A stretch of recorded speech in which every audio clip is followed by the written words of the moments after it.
तो चलिए शुभारंभ करते हैं। शुरुआत में शुरू से करूंगा क्योंकि कुछ भाई बाद में आए होंगे, कुछ बहनें बाद में जुड़ी होंगी। Let's start from the very beginning. सारांश कल का था कि एक टैंकर था सिंगापुर बेस्ड, ईरान ने हमला किया, बोला आप हमारे डेजिग्नेटेड रूट पे नहीं चल रहे हो, मैंने आप पे हमला किया।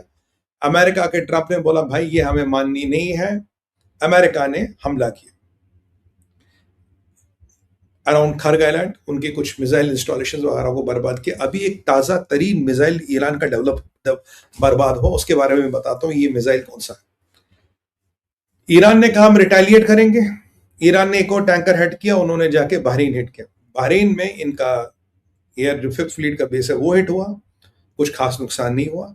ट्रंप ने कल रात को जब हमारा शो खत्म होता है, ट्रंप ने फिर आदेश दिया ठोको ईरान को, तो सेंटकॉम फिर गया, फिर क्रिश आइलैंड के आसपास इनको ठोक दिया। बार बार क्रिश आइलैंड के पास क्यों ठोक रहे हैं? क्योंकि क्रिश island is near to the कौन सा खरग आइलैंड, और वहां ठोक रहे हैं। और ईरानियों का दावा था कि हमारे पास कुछ नए मिसाइल, कुछ नए संयम आए हैं। वो नए मिसाइल क्या है, वो एयर डिफेंस सिस्टम क्या है, उसको जरा अमेरिका जांच कर रहा है। कल का अटैक इन पे भारी पड़ा है। सुनने में तो ये भी है कि ईरान की कुछ कैजुअलिटीज हुई हैं, ईरान के काफी लोग मारे गए, और ईरान बौखलाया हुआ। ईरान ने क्या किया, ईरान ने एक और टैंकर पे हमला किया। खबर आ रही है 1 से 2 टैंकर, कहीं एक कहीं दो। So best guess is 2, worst case is 1। अब ये कार्गो शिप है या टैंकर है पता नहीं, because we don't know, but they are hit, और गल्फ ऑफ ओमान के पास ही हिट किया 2 टैंकर्स को कल से। क्योंकि आईआरजीसी कहता अगर आप मेरे डेजिग्नेटेड रूट पे नहीं चलोगे I will come and hit you. ठीक है जी। तो और ईरान ने क्या किया, ईरान ने जाके बहरीन को फिर हिट किया, बहरीन वॉज हिट अगेन, और कुवैत को हिट किया। जो मैंने आपको कल बोला था आज की रात अगर ईरान हिट करेगा दे विल हिट कुवैत, और मैं आपको ये भी बोलने वाला हूं आज की रात अगर ईरान हिट करेगा किसको करेगा। This I am going to talk to you right now. इन्होंने कुवैत को हिट किया, लकीली पीपल वर प्रिपेयर्ड, कोई जान का नुकसान नहीं हुआ, बट माल का नुकसान हुआ है। आपके बहरीन में और कुवैत में काफी बिल्डिंग्स इत्यादि structures were destroyed, but luckily no American injuries, no local injuries, the local people of brothers and sisters of Kuwait and Bahrain, and no person died. ये अच्छी खबर है ये, बट माल का नुकसान हुआ और चीजें भी एस्केलेट हुई। ट्रंप साहब की धमकी आती है, ट्रंप धमकी देके बोलता है कि इन जहादियों को लगता है कागज पत्रों की भाषा समझ नहीं आती, और इनके लिए कागज पत्र कुछ नहीं है, let's go and finish will अगर ये नहीं सुधरे हम ईरान को खत्म, विल वाइप आउट ईरान। ये ट्रंप का पोस्ट आता, विल वाइप आउट ईरान, मतलब ये था, वर्ड इधर उधर हो सकते, हम ईरान को खत्म कर देंगे। ये ट्रूथ सोशल पे पोस्ट है, दिस नॉट माई एनालिसिस। ये ट्रंप का पोस्ट आता है तो चीजें मिडिल ईस्ट में फिर गर्म हो जाती। The war has kind of begun and here begins the party. क्योंकि भाई 10-12 कंट्री है, उनमें से 2 कंट्रियां तो अभी 3 कंट्रियां तो लड़ ही रही है, तो यहां लड़ाई का बिगुल बजने लगे, कह रहा लेट्स फिनिश ईरान, कि इन्हें लिखा पढ़ी समझ नहीं आती। ट्रंप साहब हम तो आपको कई दिनों से कह रहे थे इनको कोई लिखा पढ़ी समझ नहीं आती, इनके लिए टॉयलेट पेपर है जिसको आप एमओयू कहते थे, ये they can just trash it right now, that is the reality is. आपको बड़े आपके चाहते पाकिस्तान ने, आपके चाहते कतर ने आपको led you down the garden path and they made you believe whatever they're telling you is truth, but that never was the truth, and we've been telling you that this is what the reality is. So Trump was beautifully led down the garden path and that the things get out of control. Trump ने कहा हमें attack करना पड़ेगा। Iran कह रहा पूरे reason को जलाने के लिए तैयार है, we are prepared for the decisive war where will burn down the whole Middle East. आप हमें छेड़ के देखो। इतने में ईरान के पार्लियामेंट में बात आई, ईरान का पार्लियामेंट कहता है इस एमओयू को ट्रैश करो, क्योंकि ये एमओयू का वायलेशन हो चुका है, अमेरिका ने हम पे 2 बार हमला कर दिया, और ये हमला ट्रंप के कहने पे हुआ। Now what made Trump flip, Trump ने आखिर फ्लिप क्यों कर दिया, व्हाई डिड ट्रंप अटैक? मेरे पास उसका रीजन है। और ईरान में मेजॉरिटी ऑफ पार्लियामेंट कह रहे हैं इसको फेंको, let's declare war on America, और कुवैत और बहरीन को तो हम ठोक ही रहे, अमेरिका पे वॉर करते हैं, let's forget this MOU. This is what 80% of the parliamentarians और द मौलवीज आर सेइंग, क्या मैं भाई खत्म, लाड़ जहाद करना छोड़ो, इसको बंद करो इसको। और अराची जाके मिलता है इराक में। इराक में क्या करने है अराची, इनकी तो बहुत लड़ाइयां होती थी। इराक में वैसे अमेरिका का पप्पू बन के बैठा प्रेसिडेंट, ईरान में इसलिए मिलने गया क्योंकि कह रहा भाई जो मेरा यहाँ शिया मलेशिया उसको संरक्षण मिले, उसको पंगा ना हो। इराक में खबर आई थी जो ग्रीन जोन है बगदाद का, वहां पे अमेरिकन एम्बेसी गिर चुकी है, and it was under a lot of fire, but Iraqis did a lot. I think they lost some lives, पर अमेरिकन एम्बेसी को बचाया गया, नहीं तो बेनगाजी जैसी परिस्थिति आपकी इराक में हो रही थी। इराक में बेनगाजी को रिपीट करने का पूरा प्रावधान इन्होंने कर दिया था। अराची वहां गया था। अब इराक उसकी कितनी सुनेगा नहीं सुनेगा, that is something to be contemplated, पर अराची वहां गया था।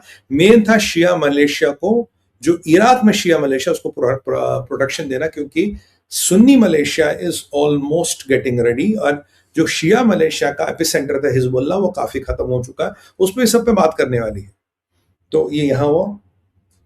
अब कराची आया तो अमेरिकन ने जवाब दिया, अमेरिकन फ्यूमिंग कि भाई ये एमओयू ये है वो है, क्योंकि जेडी ने कहा था वायलेंस का जवाब वायलेंस से दिया जाएगा, और ट्रम्प की जो धमकी है, वो विल वाइप आउट ईरान, हम ईरान को खत्म कर देंगे।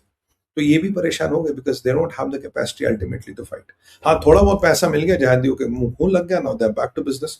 पाकिस्तान की सिट्टी पिट्टी गुम हो गई। क्यों? पाकिस्तान में सबसे बड़ा टेरर अटैक हुआ। पाकिस्तान में ये टेरर अटैक क्यों हुआ, इसकी रेलेवेंस क्या है और इसके इंप्लीकेशंस क्या, मैं आपको बता रहा हूँ। क्यों पाकिस्तान घबराया हुआ, क्यों आईएसआई की लगी पड़ी है, और क्यों मुल्ला मुनीर फिर मरियम बंकर में जाके छुप गया।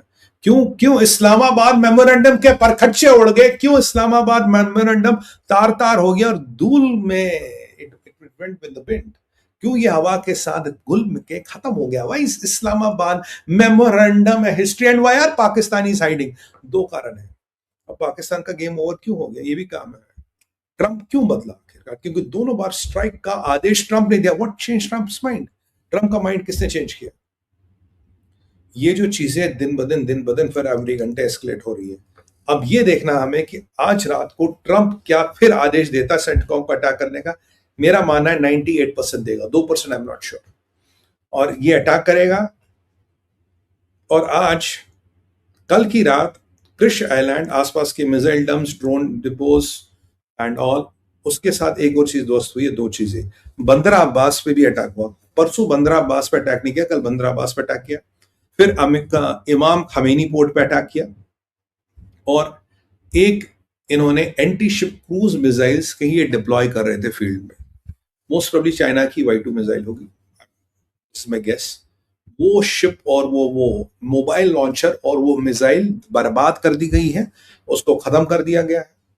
तो दैट इज डिस्ट्रॉयड। उसकी फोटो अमेरिकन ने जारी कर दी, और जो बॉम्बिंग की उसकी फोटो, खूब पटाखे छूट रहे, खूब, मतलब नीचे एमिनिशन था। जब you have this secondary explosions happening, और वो जो आग के फंवारे ऊपर उठते, तो मतलब नीचे एमिनिशन था जिसको बर्बाद कर दिया गया, and that is where the story stands. अब अमेरिका विल रिटेलिएट, कहाँ रिटेलिएट करेगा, और ईरान क्या करेगा। देखिए 98% America will retaliate again, because they have been broadly hit in Kuwait and Bahrain. ये तो मुझे मानना पड़ेगा। कुछ ड्रोन्स इन्होंने इंटरसेप्ट कर दिए, कुछ नहीं कर दिए। 1 से 2 शिप्स और हिट किए हैं, और अभी ईरान ने कहा 30 दिन तक स्ट्रेट ऑफ हॉर्मोज बंद। और स्ट्रेट ऑफ हॉर्मोज को लेके जो आपके भाई का असेसमेंट था, बिल्कुल सच आया। मैंने आपको बोला स्ट्रेट ऑफ हॉर्मोज के सही जो डील हुई है, that is basically to take out ships from Strait of Hormuz. ये जजिया, ये प्रोटेक्शन मनी, ये रंगदारी, ये whatever you call it, वो दी जा रही है कि शिप्स को वहां से निकाले, क्योंकि अमेरिका के पास बड़ा लोड है। और मैं आपको ये बता दूं, मुझे I am not very sure but 99% sure. देखिए, हमारे जो भारत के 10 जहाज स्ट्रेट ऑफ हॉर्मोज में फंसे थे, जो युद्ध से पहले फंसे, शायद वो अब भी फंसे, हमारे जहाज भी नहीं निकले, भारत के जहाज भी नहीं निकले, जिसको लेके मेरा खून बोल रहा है। इन जहादियों ने हमारे जहाज निकले, और क्या करते हैं मोदी जी, खुमैनी के फ्यूनरल में क्या करने बताओ इनको। तो वो जहाज नहीं निकले आपके। तो अब स्ट्रेट ऑफ हॉर्मोज में मैंने आपको बोला था 500 से 550, 600, 700 जहाज ऐसे फंसे। आज ईरान का स्टेटमेंट आता, मोर जो फंसे हुए जहाज स्ट्रेट ऑफ हॉर्मोज में, हम उनको निकलने नहीं देंगे। और मैंने आपको यही बोला था, मैंने कहा ये सारा खेल है लेवरेज का, because the scales will turn fast. Iran को लगता था 50-50 जहाज निकल रहे हैं, अमेरिका 200 से 250 जहाज निकाल रहा था। जब ये चीज है इनको पता लग गई, ये ओमान गए, ओमान के साथ इन्होंने जहाजों को रोकने की कोशिश की, मार्को ने ओमान को डंडा मारा, ओमान पलट गए, इन्होंने स्ट्रेट ऑफ हॉर्मोज पार्शल बंद कर दी, इन्होंने शिप्स पे अटैक करना शुरू कर दिया, और बोला जो हमारे डेजिग्नेटेड रूट पे नहीं चलेगा, विल स्टार्ट अटैकिंग ऑल दो शिप्स पे अटैक किया। उसके बाद की स्टोरी आपको पता है। तो my assessment, I think Bharat was the only one, and where I was the only one who told on TV and on YouTube that it is because of the ships.